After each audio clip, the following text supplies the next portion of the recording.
열대야에 잠들기 어려운 밤이었습니다. 오늘도 숨이 턱턱 막히는 폭염이 시작됐습니다.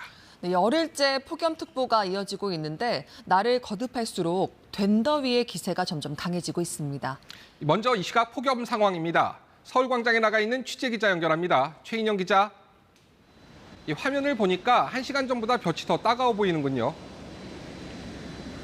네, 제가 1시간 전부터 이곳 상황 전해드리고 있는데요. 아까보다 햇볕도 더 강해져서 가만히 서 있기만 해도 땀이 납니다. 이곳을 지나는 시민들은 발걸음을 빠르게 옮기고 있습니다. 모자나 양산으로 햇빛을 가리는 분들도 많고 시원한 음료를 들고 목을 축이는 모습도 보입니다.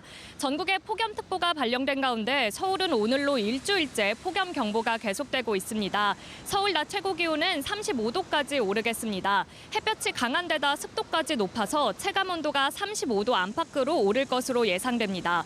충청권 내륙과 전북 등 일부 지역에는 소나기가 예보돼 있지만 소나기가 그치면 바로 다시 기온이 올라서 더위가 해소되진 않을 걸로 보입니다. 해가 져도 무더위는 계속돼 도심지와 해안 지역을 중심으로 밤 기온이 25도를 웃도는 열대야 현상이 나타날 전망입니다. 네, 종일 덥지만 지금부터가 가장 더운 시간이죠. 이런 폭염 안전하게 넘길 수 있는 요령도 짚어볼까요? 네, 폭염 상황이 이렇게 심각해지자 사흘 전부터 폭염 위기경보도 경계에서 심각으로 올라간 상황인데요. 낮 12시부터 5시까지는 야외 활동을 되도록이면 피하시고 특히 거동이 불편한 노인이나 환자 등은 가급적 외출을 삼가시는 게 좋겠습니다.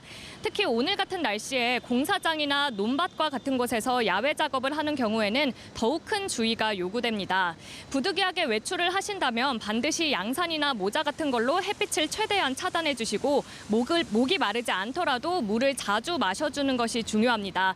특히 두통이나 어지럼증, 근육통 등은 온열 질환 초기 증상입니다. 이런 증상이 느껴지면 즉시 시원한 장소로 이동한 뒤 체온을 낮춰야 합니다. 무더위는 당분간 이어질 걸로 보입니다. 서울 최고 기온은 내일 35도, 모레 36도까지 오를 전망입니다. 지금까지 서울광장에서 KBS 뉴스 최인영입니다.